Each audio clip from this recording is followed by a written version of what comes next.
Okay, welcome everyone, guests from all around the world. Thanks so much for joining us today for our latest event. On behalf of all of our friends at Bentham Science, my name is Scott. This is my colleague Gareth. Gareth, how are you doing today? Very, very well. Thank you very much indeed. Yeah, not too bad. It's a grey day here, so dark and cold. But how are you doing? How's the weather over in Tokyo, Japan, Scott? Everything's going well? It's finally wintry here after many weeks of just like a long summer and then suddenly winter. So it's been nice, but yeah, it's starting to cool down. But I, for one, like these cooler months. So I'm in my element here. And Nice one. wherever you Great. are, yeah, thank you. And wherever you are, our guests from joining us from around the world, some of you might be here in the wintry northern hemisphere, some of you might be in the summery south. No matter where you are, we'd love to know where you're joining us from. So, yeah, let us know in the chat where you're joining from. Anything else you want to let us know about yourselves? We love meeting our guests and knowing more about you, where you're doing your work, what kind of work you're doing. So, yeah, please feel free to introduce yourself in the chat window. This webinar is all about the questions that researchers ask, and we've put together a list of 9 top questions, something like that, like some of the most frequently asked questions from our webinar events with Bentham Science over the course of the year. But that doesn't mean that you can't ask additional questions in this webinar as well, right, Scott? Absolutely. We're going to launch a poll, and the poll is basically just asking you what is your burning question. So we'll answer some of the most commonly asked questions, the top questions of the year that Gareth and I have received during these events with Bentham Science.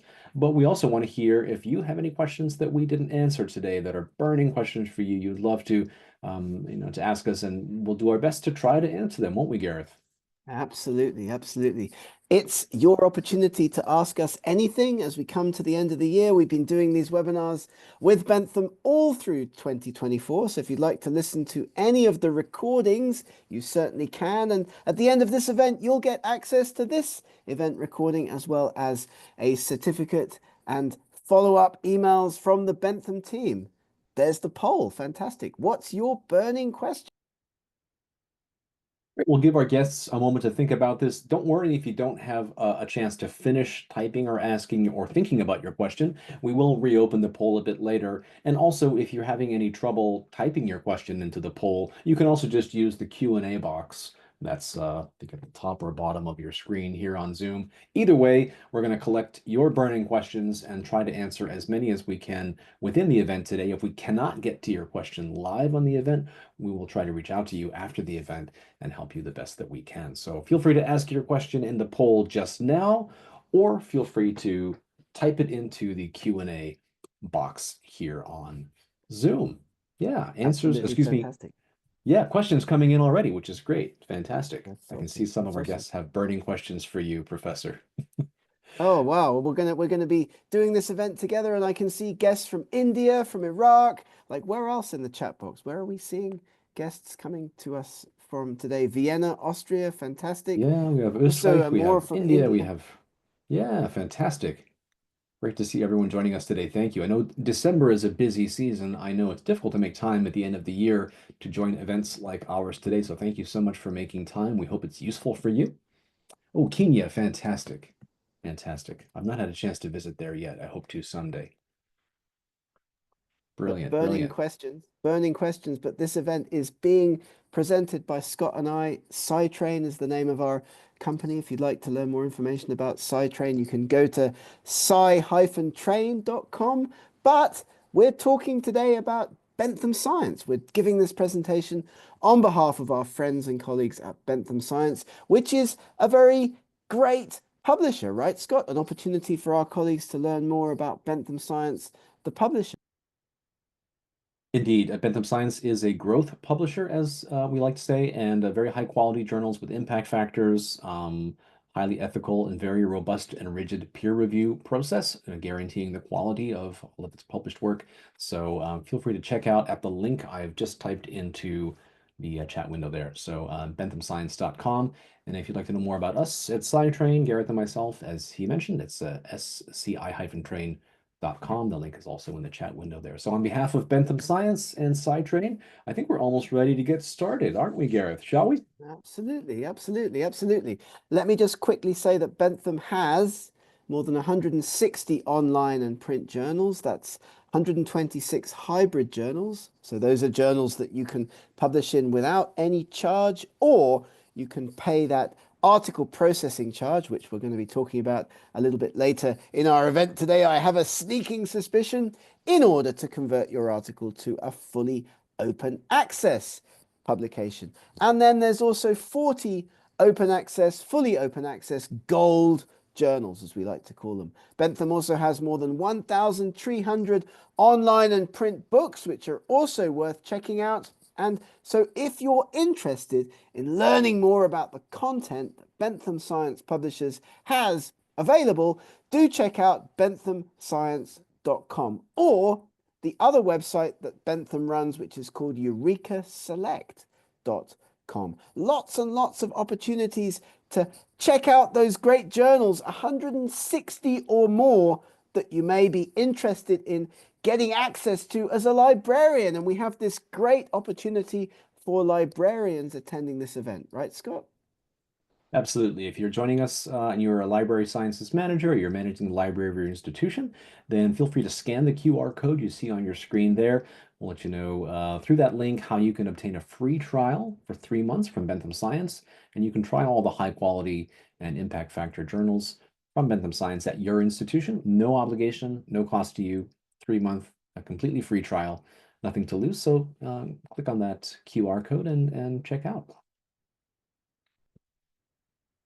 Don't worry, we'll share this again at the end of the event as well. So if you don't have the chance to take a screenshot or scan that QR code, email it to your local friendly librarian. You'll have another opportunity to do that at the end of our event as well. But for now, let's get going. I think it's time to jump in and start thinking about some of those burning questions that we've gotten in our webinars over the course of the year, of which we've done hundreds with tens of thousands of participants. So the questions that you see here in our burning questions event today really are questions that we get asked often by researchers, right, Scott? We often see the same questions coming up again and again in the events that we run, not just for Bentham, but for other publishers as well.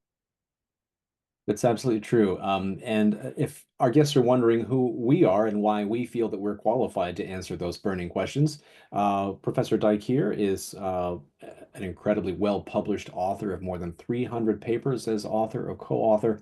And he's heard all of these questions. Not only has he asked these questions himself, probably at many points, but as a university professor, he's answered these questions or similar questions for his students. And as a journal editor, he's also faced these questions from the editorial side. So my colleague here is eminently qualified to answer your burning questions today. And these are questions that we hear all the time. In my case, I'm a science communications trainer. I specialize in online training with technicians and scientists, technologists, and so on.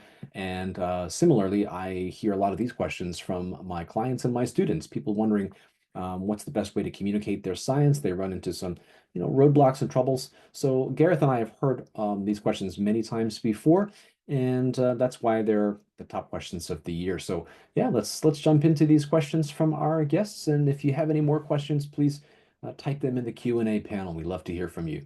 Absolutely. Ready to go? I bet you can't guess what the first burning question is, Scott. Any ideas? What's the first burning question that comes up often in our events? Got any ideas? Maybe audience members? Oh, Let's see. okay. Let's Well, see. What is I it? think I'm not going to answer because I would be cheating because I already know. But let's see if our audience members take a moment and think to yourself, what would be the first most burning question that we hear or that we heard this past year? And I see we have participants from Turkey, from Poland. You mentioned our colleagues from Kenya joining us today. It's great to see so many in the webinar event. Let's see. Do we have any suggestions? Anyone coming up with Here's a any hint. ideas?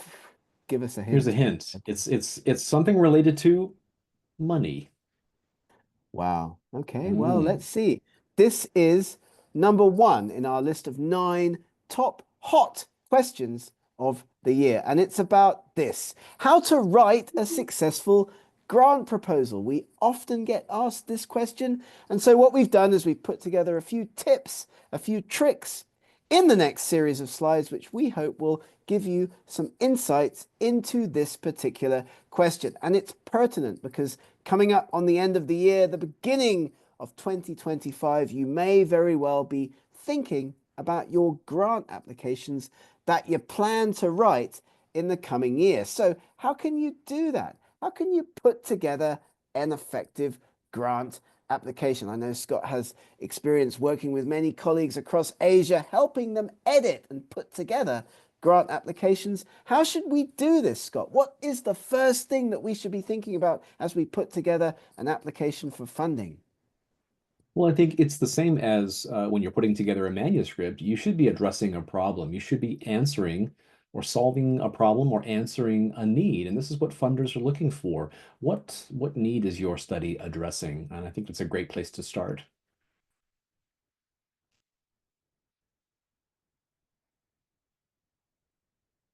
Oh, sorry, I lost the mute button there. So we're thinking about how your study addresses an important problem. Will scientific academic knowledge be advanced? Are you building or expanding on current knowledge? But above all, when your grant application gets assessed, when it gets reviewed, people looking at the proposal will be thinking, is it feasible to implement? And is this going to work? So tips for picking a successful question are very, very important. You've got to use the right method to address that question, and you've got to have a short, clear account of your study that follows a tight structure and uses effective writing to get your message across clearly. And we have all of these tips and tricks in our webinar toolkit at Sidetrain. So if you're interested perhaps in learning more about effective writing or understanding the methodology that might go into a successful grant application,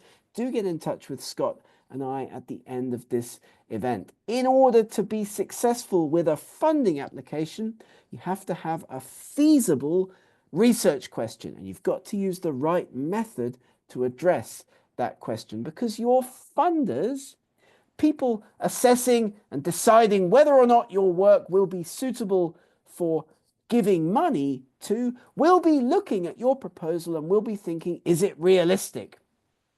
Can you really solve this research question in the time allowed with the budget that you're asking for? So that's the second point that we need to make. Is your proposal cost effective? Is the budget going to be reasonable? And then finally, in a successful grant application, you must demonstrate your own and your group's, your research team's competency to be able to address the question. So is the proposal realistic? Is the proposal cost effective? And are you and your team, the group of people that you've brought together to look at this particular piece of work, are you competent to complete the project? So when we do grant training, workshops, and webinars, we encourage the inclusion of these key points in any proposal. As you logically describe your methodology, who and what will be used?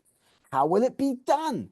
And how will the data analysis that you put into the proposal be put together? So do have a look at these tips if you're thinking to begin 2025 by putting together a funding application, which brings us now to our second burning question, the second of our top 9 burning questions. And this is, I know, one that's very close to Scott's heart. He's very interested in the ethics of research and the ethics of writing and publishing. This is one of our most common questions, right, Scott? Absolutely. And this is a very broad question, we understand. There are many ethical considerations to think about, but I think this sort of encapsulates the many types of questions that we get. Before I begin to write, what are some ethical considerations? Before I submit, what are some ethical considerations? When I'm analyzing and presenting my data, what are some ethical considerations? So we've kind of condensed that down to just a few key points that represent some of the key ethical considerations that we relay to authors when we're giving our ethics trainings. So yeah, let's look Really, at some really, of those really points. important. Yeah, It's really yeah. important, isn't it? Because many times we find that researchers make mistakes and encounter ethical pitfalls in their research because they just don't know that they shouldn't be doing X, Y, and Z rather than that they're doing something. Most people, when they look at ethics, think there's been a violation, that's been something that's done on purpose, but that's very often not the case. That's right. If we look at those big splashy retraction stories that you see in the news or, some kind of fabricated data, those cases are actually very rare. In most cases, we just don't perhaps understand that what we're doing is something that's unethical or that's frowned upon. So that's why we raise these points each time we give our ethics presentations. So let's see, what were the hot Yeah. Hot topics topics, for the key ethics this ethical year? considerations, the kinds of things that people ask us about ethics in research and publication. And to begin with, we have a checklist. Here it is: 7 ethical principles to keep in mind. Following those guidelines, protecting your subjects, not cheating.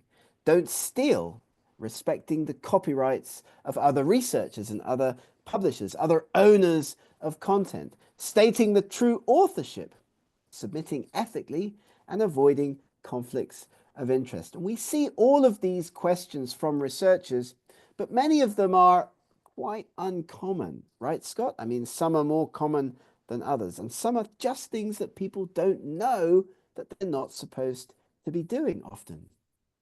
If I could just encapsulate key ethical principles in one slide, it would be this one. I know we worked hard to sort of put everything in one slide. I think this was something we prepared for an earlier presentation, and I was trying to think of a way to just list everything.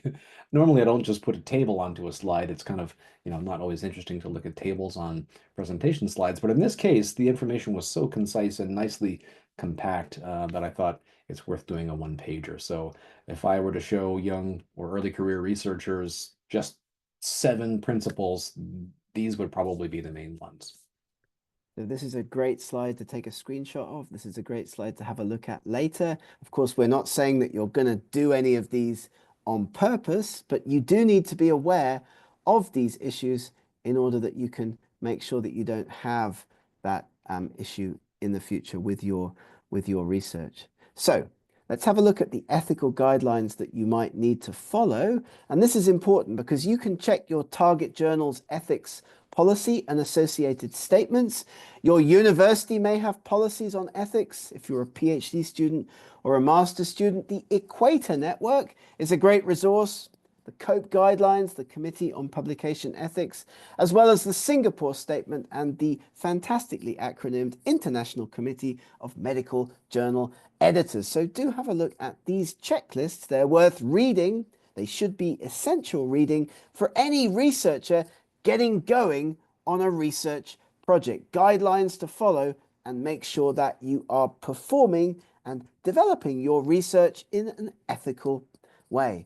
But don't hack. When you look at your data analyses, and by the way, we have entire presentations where we talk in detail about each of these issues. So again, if you'd like to learn more, get in touch with us at the end. We'd be delighted to show up online, give a presentation about all of these different issues, perhaps to your research team and your research group. No data dredging, no phishing expeditions, no p-hacking, no harking, no cherry picking. And all of these have to do with massaging your data and data collection in order to make it fit to a result that you want to find at the end of the day. And that's not how you should be collecting and analyzing data. As I mentioned, lots more training that we can provide on this topic if you're interested. Don't cite other people's work unethically as well. This is important as well. If you read and make notes on your sources, use a reference management tool. Translate and use AI tools to make a same length alternative version. And this is how you can take text from one article, translate it, paraphrase it, and put it into your own work ethically and safely, but always citing, very important, always citing that original source. And it makes the article look very difficult to read if you put in quotation marks the content. So ways to paraphrase, ways to build out your citations in a very ethical way, making sure that you put always the original source into the paper as well. Checking copyrights before submitting different kinds of articles, translations, summaries, and so on for publication. Copyright is a very important area of academic research and publishing, and something that's not really touched upon in many training opportunities. So we try to emphasize that in our sidetrain events, how you can understand copyright and issues with copyright as you move through the process. And that brings us to the question number 3. And I think this is one of the most commonly asked questions, if not the most commonly asked question in all of our events. Journal choice. Absolutely. And you probably noticed that these questions are in the order of the research cycle, not necessarily in order of how commonly asked they are. But I think you're right, Gareth. This is probably number one. It's the most burning question for most researchers as you're planning your next publication or thinking where to submit. It's really difficult, and it's getting more and more difficult as well, choices increase and as unfortunately predatory journals increase in number as well. We have to be very careful when we're choosing open access journals, for example. And yeah, it's difficult to make that decision, and it's a decision that will impact your writing process, your submission process, everything. So as we always say, make sure you select your journal before you really get into the meat of writing your manuscript. So I'm curious to see what tips we'll have for people on this question, Gareth. Choosing a journal, probably the most important and most difficult issue that researchers face. And as Scott just said, it's very important to do this before you start to write. Many successful researchers don't start writing their papers until they've decided on a target journal. And that's because each journal's different. The kind of paper that you might write for each kind of journal will be different. So we do encourage you to talk to colleagues, make pre-submission inquiries. You lose absolutely nothing by writing to a journal editor and asking that editor if your particular piece of work would be suitable for submission to their journal. And you can do that as many times as you like. Thinking about journal selection: is the journal accessible? Is it open access or not? Does it have an impact factor? And is it peer reviewed? You should not be sending your articles, your hard-won, hard-written research to journals that don't use full and effective peer review. So think about the impact factor. Think about the journal reputation, its reach within the field, whether or not it's open access. Of course, Bentham has 40 fully open access journals on benthamopen.com. You may be interested in checking those journals out. But we would say aim high. Choose appropriately with your submissions, and we can help you to sell and manage your work, your submissions to international journals. Very important, as Scott mentioned, to do this, or at least to think about this before you begin the writing process, because we have checklists, right, Scott, to help researchers evaluate the significance of their work and whether it will be suitable for submission to a particular journal or not.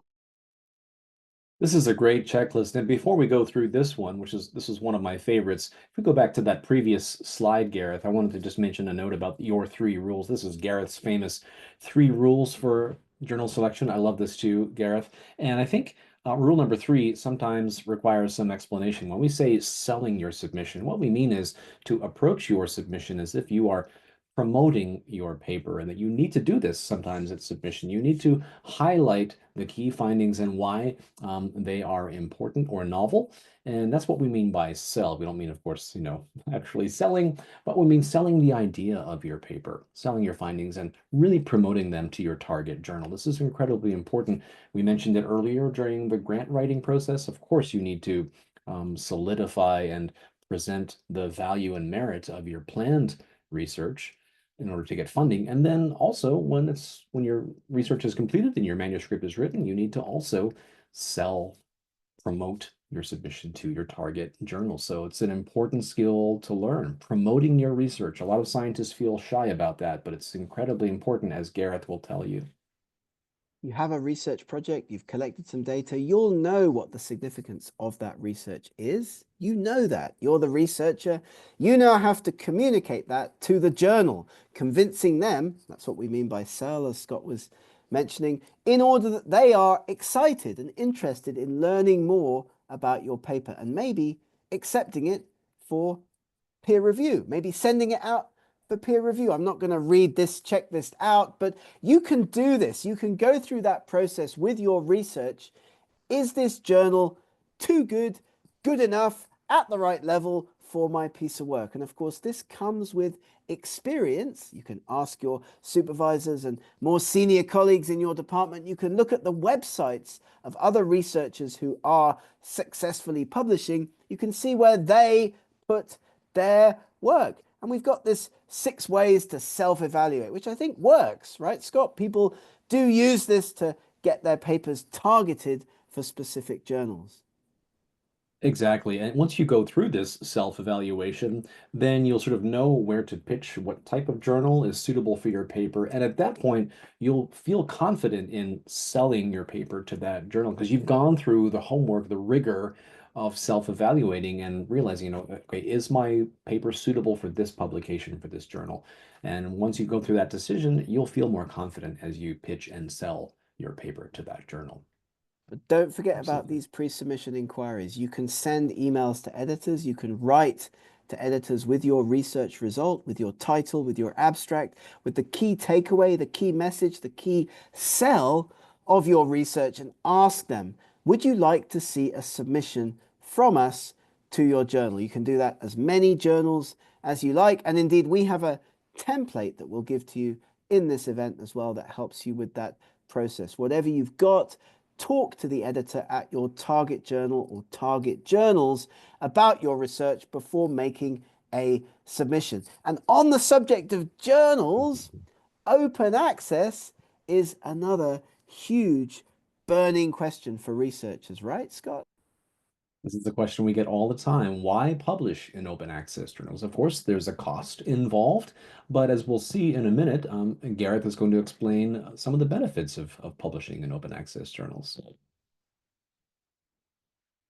Well, let's see. I mean, traditional journals like the 160 Bentham hybrid journals are published without charge to the researchers. So you can submit a paper, you don't have to pay, but your paper may get published behind a paywall, as you can see here. And traditionally, journals and publishers were selling their content, still are, of course, to institutions based on subscriptions.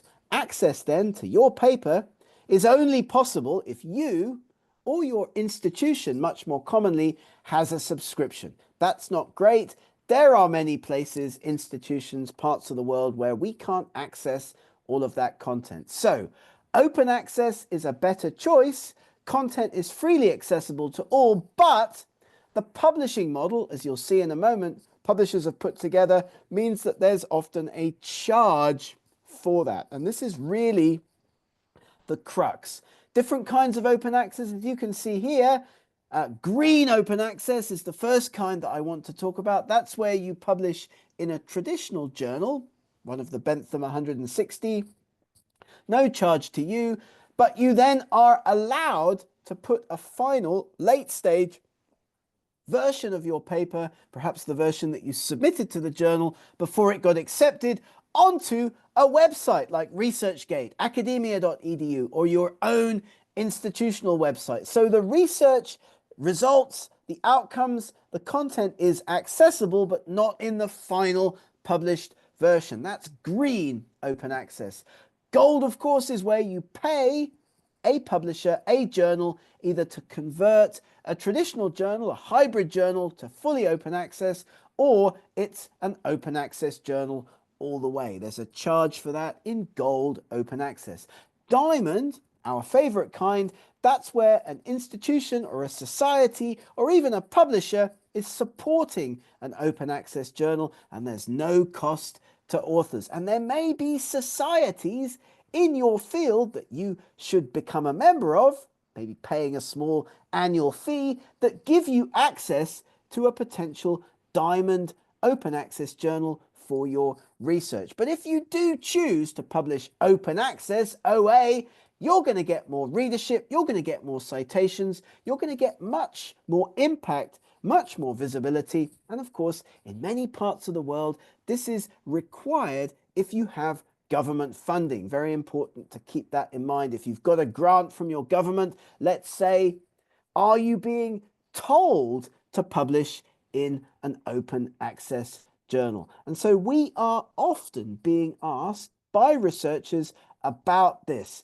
Where can I find a good open access journal? How can I manage the open access article processing charge? And that, I think, unless I'm mistaken, is or was question number 5. I think so, Scott, unless my counting has gone awry. We're moving on to question number 6, another big one. Right. So, related to the previous question on open access journals and the benefits of publishing in them are also some of the risks that you need to avoid when you're selecting an open access journal. So, this is a question we get all the time, and it's especially difficult. It's difficult for anyone now. The fake journals are becoming so convincing now that sometimes even I have difficulty telling the difference. And I've been doing this for years, working with researchers and helping with journal selection and communicating with journals on behalf of clients, and it's getting harder and harder. It's even more difficult if you're not a native English speaker. It can become even more difficult to sift through the spammy emails that you get and find a reputable journal, such as like a Bentham Open Access Journal. So finding reputable journals becomes harder and harder. So this is one of our burning questions of the year, and I think, Professor, you've got some great tips for helping Yeah. us identify and avoid these fake journals. It's a real problem. We get so many emails all the time. Just the week before last, a company created a fake version of a publisher website with all of the journals in there, or so it Yeah. seemed, and researchers started submitting their papers into this fake website, very similar to the actual publisher website, making submissions and paying charges, which is very important as an issue to keep in mind because the open access publishing model, paper gets peer reviewed, paper gets accepted, you then have to pay an article processing charge, is the way that it should be in this model. You should never, ever pay anything to a journal before your paper has been peer reviewed and accepted. And that's the first point that we want to make. Fake journals, also known as predatory journals, are trying to take advantage of this open access model. Researcher or funder or university pays for open access publishing. So what they try to do is cheat you out of your money and out of your research. And they're getting very good at it, as I mentioned a moment ago. It can be quite difficult to spot the difference, especially, as Scott mentioned, if you're not a native English speaker, between a real journal and a predator. So we put together this quick, again, 7-item checklist, or rather Scott put this together to help you identify what might be a predatory journal. The website, indexing, the editorial board. Do they publish regularly or not? What kinds of articles are they publishing? Where are the fees? And spam. Again, we have entire webinars, entire presentations on this issue, so do get in touch if you'd like to learn more, or indeed if you'd like us to give your department or institution or research group training on journal selection. Real journals, like of course all of the Bentham journals, are listed and indexed. They are going through robust peer review. All of the papers are being peer reviewed. At Bentham, everything is done double blind, which means that the editors at journals have no control over who's looking at the papers, and the fees and policies are fair, listed and explained in detail. This is important, right, Scott, to help people not get scammed, not to lose money in the publishing process. It's a shame when it happens, and it's not just the money. The money hurts, of course. To feel scammed out of your money is a terrible feeling. But I think the worst is getting scammed out of your research because once it's published in one of these fake journals, you are no longer able to publish it in a reputable journal such as Bentham Open Access Journals. So that's the most tragic part, I think. So be careful, check these resources. One of my former colleagues was on the board at COPE on publicationethics.org. Check DOAJ, as Gareth calls it. And these resources, check them and see if the journal you're thinking of applying to is listed on these websites. Very important to check. We've got some more resources here as well for selecting reputable open access journals. Spark, Sherpa Romeo, the DWAJ, the Directory of Open Access Journals, Open Duar, the Directory of Open Access Repositories, and probably the best resource, Think, Check, Submit. Great place to go to check if your email that you've received from a journal is really from a reputable journal. It takes 2 minutes to do it. You might save yourself thousands of dollars and a wasted publication. As we mentioned already, picking a journal, big problem, big pain for researchers. People tend not to put much time into it and are particularly confused by open access journals. Again, if you'd like more information, get in touch with us at the end of this event. We'll be delighted to give you more information about the kinds of training that we can provide. But moving on, the next burning question, Scott. What are we talking about next? Right. So again, this is a rather broad question. We're sort of amalgamating or combining various questions into one because we often get similar questions that are related to simply how do I write an effective manuscript? And of course, it's a very broad question, but we're going to provide some tips that might help you at principle level. What are some key things to think about? Of course, we can give you more detail in one of our other presentations or workshops, but these are some of my favorite key principles that I always recommend my clients to keep in mind when they are writing their manuscript.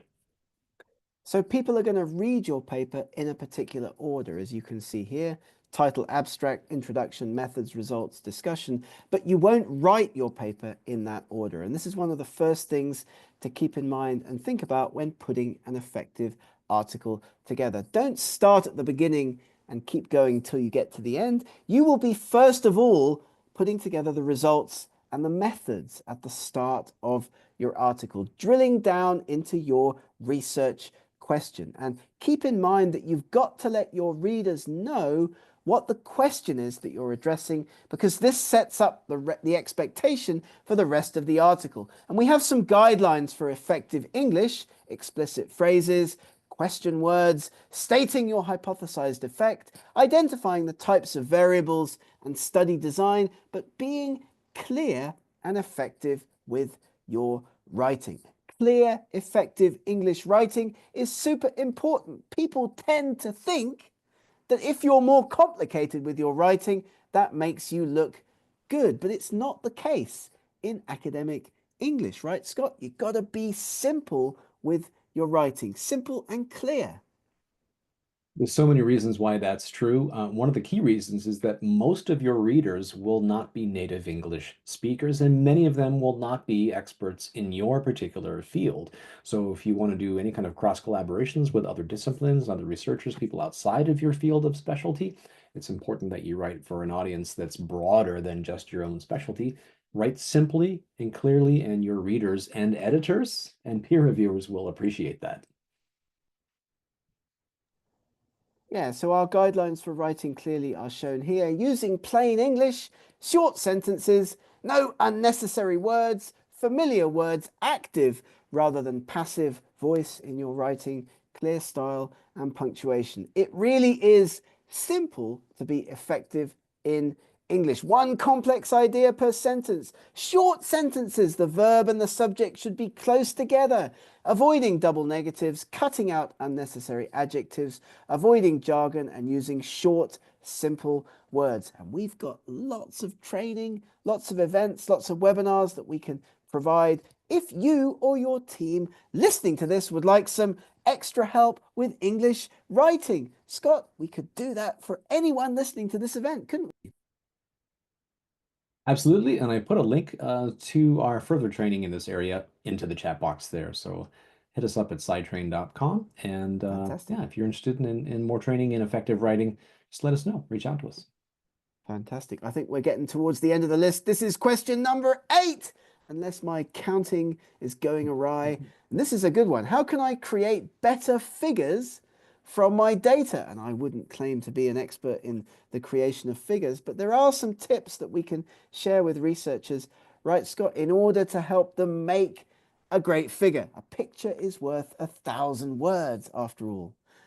First of all, you'll want to identify your message. So before starting to put a figure together, what's the one thing I want my audience to walk away thinking about? That's the take-home message. That's the sell, as we talked about before, of your research project, and keeping it simple. One of the best pieces of advice I was ever given when writing papers and grant proposals, using figures rather than words is a great strategy. Basing your figures around your results and around the message of your research article. As you share the facts and nothing but the facts, you order your results around primary and secondary outcomes in the same order as listed in the method section, using figures and tables for your main outcomes. And again, we've got infographics and lots of information about how you can do this, but keeping your data presentation simple. As you can see here, often or sometimes presenting all of your data can be unnecessary and confusing. So having a look at these two tables that show the same information, what is the message that you want to get across? Well, in this case, the population of Wales, which is an important part of the United Kingdom, is increasing or has increased over time. I don't need all of those decimal places in order to show that. No junk, no distracting lines or colors in your figures. Often black and white can be better, as you can see here. No junk in those figures, which helps people to get the message across and put their articles together. Which brings us to our last burning question in our event today, and that's about peer review. We've come all the way around that research cycle. Peer review is a big issue, right, Scott? We really offer help to researchers in this area in particular. Absolutely. And I always trust your expertise, Gareth, because you see it from the editorial side. I work with clients, either helping them to submit their research to journals such as yours, or I'm submitting my own research to journals. But in your case, you see it from the editorial side. So it's important to understand both sides. It's a conversation that happens when you're going through peer review and you're submitting to a journal, you're responding to comments. And as we always tell people, communication is the key to success, isn't it? Absolutely, because we get emails all the time from researchers at journal editorial offices. I get them all the time, every day. Sometimes they're quite rude, as you can see here, an example of a bad email versus how you can constructively communicate with your editor, how you can ask information about your paper that actually makes the editor want to help you. And that's something to really keep in mind. Most editors at journals are also busy academics, they're researchers, they've got lots of other jobs that they need to do. Keeping it polite, communicating effectively is a great strategy. And here again, one of Scott's famous tables, good and bad examples of communication. Right. These are actual examples pulled from, I think, some of your experiences and some of the letters and emails that you've received, Professor. So I think this is an important contrast to strike. You can see, you can say the same thing negatively, you can say the same thing positively. The key is to maintain that positive feeling and be respectful in your communications. Yes, you may be frustrated at the speed of peer review. You might disagree with the reviewer's responses, and that's okay. It's okay for you to, politely challenge a reviewer's feedback on your work, but we have to do this politely and positively and respectfully. It's so important. Yeah, we've got hundreds of examples of these. Make sure your communication style is positive when talking to journals and editors and peer reviewers. And that extends also into the way that you respond to peer review comments that you get on your paper. Because if you're positive and constructive, that actually means that the editor will have a more positive and constructive view of you when your paper goes back. So thanking people for their time, their considerable effort, giving your comments on the peer review interspersed with the reviewer's comments, making remarks and giving all of the feedback that you can as you effectively respond to all of the comments that you get in the peer review process. This is very, very important. Keeping it positive, keeping it constructive, and being as comprehensive as possible. So each comment followed by your response is the advice that we would give to researchers learning how to respond to peer review comments. Thanking the reviewers, thanking the editorial comments. Thank you for this constructive comment. I've made the change, and so on. Being effective, being polite as you put your comments in to a comprehensive document that will go back to the editor and then can be used to build out your response. And I did make a mistake with my counting. Whoops-a-daisy. We do have one more burning question in our event today, and that's about impact, one of Scott's favorite topics. Right, I snuck this one in. You were not wrong, Professor. You counted correctly, but I squeezed in a bonus one here because this is something we also get asked quite a lot. So, right, visibility and impact. And this is post-publication after you've gone through successfully your peer review process and everything's published. Don't just sit there and do nothing, right? Gareth, it's important to get out there and promote your research to people. Absolutely, absolutely. Most people don't do this. Most people don't bother with this. But maximizing the impact of your publication after it gets accepted is super, super important. And you do this in a number of ways, going to conferences, building press attention around your work, and of course, talking about it on your favorite social media channels. So conferences, press releases, social media, talk about your research. That's really the most important thing. Don't just sit back and do nothing. But as we talked about earlier in the context of green open access publishing, in some cases, you may not be able to put the final PDF version of your paper onto a ResearchGate site or academia.edu or your own website until your publisher embargo period has ended. So do check those pesky embargo periods. Different publishers, different journals have different times that you have to wait before you can post that final PDF. Present, present, present. Talk about your research, develop your storytelling skills, networking with other people, building those future collaborations, and of course, being an effective publisher. Talking about your research allows you to identify new trends and builds your role, your presence, your ability within the field. Outmetrics is great, isn't it, Scott? Because it allows us to see that development of the buzz around research in real time. Absolutely. And I wanted to just make a note on that previous slide, if you could, Gareth, you could just go back to the present your research. A lot of researchers wonder what we mean by storytelling skills. Well, I think there's a way to tell a very compelling story as you present your research, rather than just laying out your methodologies and your conclusions. Actually tell the story of discovery. Show that you're answering a question, that you're filling a need. Again, there's that concept again that we talked about with grant applications. Make sure that you explain that you are making an important discovery, and this is something you're sharing with the world. So when we say storytelling skills, it means just tell people the story of your discovery and why that's important to them or to the field. Be proud of your research. It's been published. It's gotten into a great journal. You have the opportunity now to promote it, build the citations, build those Altmetric scores. This will tell you, by the way, where your paper has been talked about. It builds in all of the different social media platforms. I know Blue Sky has just been added to the Altmetrics wheel. So Yeah. X, Facebook, LinkedIn, all of those different places, you can see in real time your impact. So do have a look at your journal websites. These are great, aren't they, Scott? I mean, these are on the journal websites of most journals. You can see them as your impact builds in real time. I love altmetrics. That little colored wheel is very gratifying when you see that count going up and up. It's fantastic.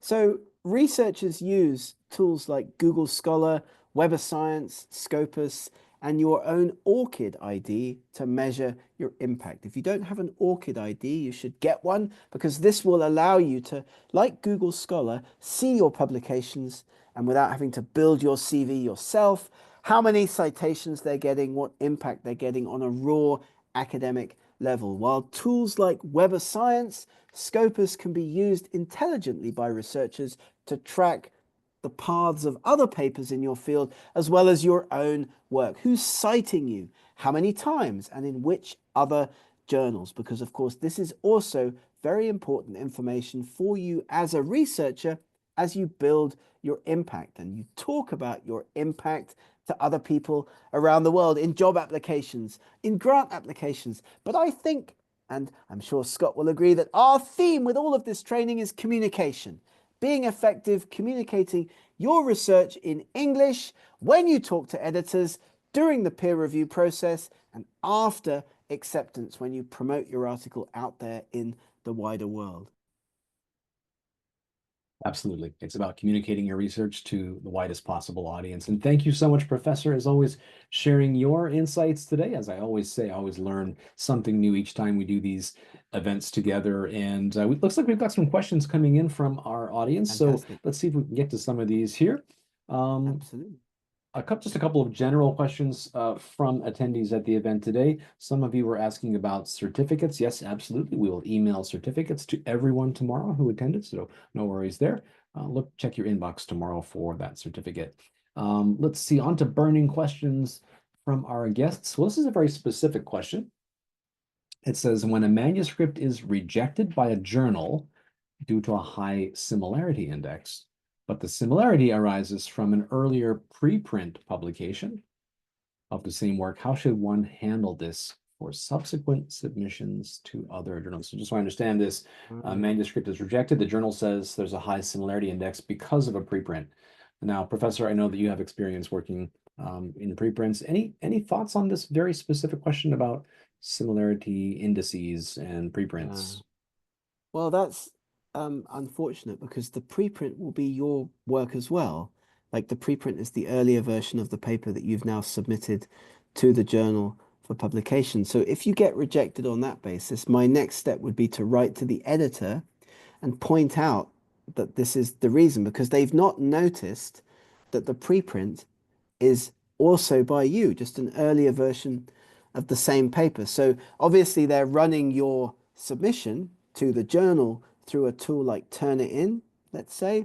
It's telling them that your paper is 80% the same as a preprint, and they're just rejecting it without looking at the specifics of the preprint. So that shouldn't be happening because, of course, you're the author of the preprint, you're the author of the paper. So you need to write to the editor, and we can, of course, help you with that if you need our help, to point out that this is not a fair reason for rejection. I hope that helps because that's really unfortunate and shouldn't be happening. Okay, well, thank you for your question, and thank you, Gareth, for your answer. I hope we can help you reach a resolution on that. That does sound frustrating. Okay, well, thank you again for your question. And any concerns, reach out to us and we'll see if we can help. Here's from a very specific question to a general question. Our guest asks, please suggest journals for a review article. Well, I think we can give you some principles. Of course, not without knowing your field of study, we can't necessarily suggest a specific review journal.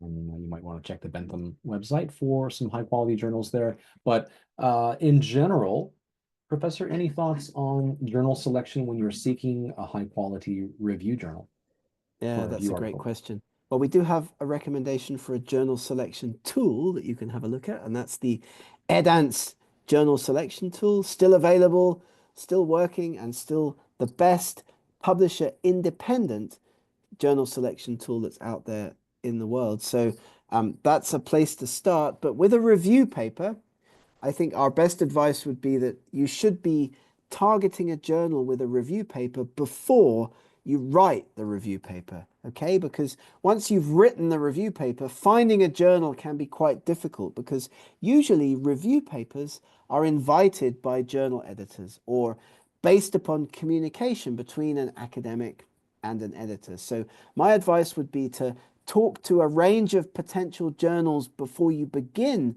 writing the review. Ask them if they'd be interested in a review article on this particular topic because a review paper's got to be broadly interesting. It's got to give researchers a one-stop shop to lots of information on a particular topic or a controversial issue. So, I mean, if you've got a review paper that you've written and you're now looking for a journal, I think your best bet again would be to pick a range of journals that have published something similar in the past and write to them, but make sure you explain to the editor why your review paper is going to be interesting to other researchers. But again, we're here to help if you'd like to reach out to us at the end of the event. Great. Thanks, Gareth. And thanks for your question. What we'll do, I think, is when we send out the certificates tomorrow, I'm also going to attach a template of Gareth's pre-submission inquiry. So it's just a form you can follow and you can fill in your own information. You can send that to multiple journals, multiple editors, and I'll attach that to the email that we send out tomorrow. So check your inbox. We'll share a template, Gareth's template, for sending pre-submission inquiries to journals. I hope that helps. And we've got an inquiry as well from a guest about the recording of this event, and everybody will get access to the recording, right, Scott? We send that out as well in the email tomorrow.